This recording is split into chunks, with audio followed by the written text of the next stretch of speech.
হামের টিকার অভাবে কতগুলো শিশু মারা যাচ্ছে। এক কুত্তার বাচ্চা নাস্তিক আসছিল বাংলাদেশকে সিঙ্গাপুর বানানোর জন্য ওই শিশুদের টিকার টাকা সহ খাই ফেলছে কুত্তার বাচ্চা। ওই কুত্তার বাচ্চারা নিয়ে তো কেউ কিছু বলো না। ম্যাজিশিয়ান এক নুনুস ম্যাজিশিয়ান আসছিল না, ম্যাজিশিয়ান বাচ্চাদের টিকার টাকা সহ খাই ফেলছে। কত বড় মাদারচোদ চিন্তা করে দেখেন এবার। হ্যাঁ, আর কিছু কিছু সুশীলরা আছে এই মাদারচোদটা নিয়ে লিখতে আবার ভয় পাই কেন? ওই তাদের বাপ লাগে যে তাদের বাপের বিরুদ্ধে কথা বলতে পারে না। কই তাদের বাপের বিরুদ্ধে এখন আন্দোলন করতে পারতেছে না? কতগুলো মাসুম বাচ্চা শিশুকে মারি ফেলছে। হ্যাঁ, এগুলার বিচার কই? কোন একটা মিডিয়া, কোন একটা নিউজ চ্যানেল এগুলো কভার করতেছে না। কেন করতেছে না? ওদের বাপ লাগে যে। হ্যাঁ, সিঙ্গাপুর নিবাসী নুনুস সরকার এদের বাপ লাগে, তো এই জন্য ওগুলাকে কাভার করতেছে না। কতগুলো শিশু মারা গেছে, কতগুলো এখনো পেন্ডিং আছে, চিকিৎসা পাইতেছে না। এগুলা কোনো কথা? বাচ্চার টিকার টাকা ভাই কেমনে খাই পেলে?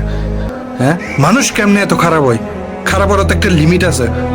একটা শিশু, ওদের টাকাও কি খাই ফেলতে হয়? হ্যাঁ, দুর্নীতি করে ঠিক আছে, লিমিটেড করক না। একটা বাচ্চার শিশুদের চিকিৎসা টিকার টাকা কেমনে খাই পেলে? মানে পুরো একদম শেষ করে দিছে। আর কতগুলো কুত্তার বাচ্চারা আছে একে নিয়ে ভয় পায়। আরো 10 বছর রাখতেন এরে, একেবারে দেশে ফোন মারে আগাতা তুলে দিত আর কি। ফালতু কথাকার। বাচ্চাদের টাকা কেমনে খাই পেলে? কতগুলো শিশু এখন মারা যাচ্ছে, কই এগুলা নিয়ে কোনো কথা দেখতেছেন? বলবো না, কেউ বলবে না। সবগুলো দান্দাবাজ, যেখানে 5 টাকা দান্দা দেখবে এখানে আওয়াজ তুলবে, যে এমনি কেউ আওয়াজ তুলবে না, এটাই নিয়ম। এখন যদি এখানে 5 টাকা দাম দিত, শিশুরা মরতেছে যেখানে, টিকে দেখতেন কি এখন আন্দোলন শুরু হইতো, সবাই ফেসবুকে স্ট্যাটাস দিত, পোস্ট দিত। কিন্তু এখন কেউ দিবে না, এরা কেউ এই বিষয়ে কথাও বলবে না। কেন জানেন? এখান তো দাম হবে না, ওই যে বদনামি বাইরে যাবে, সেজন্য এটা নিয়ে এখন কেউ পোস্ট দিবে না।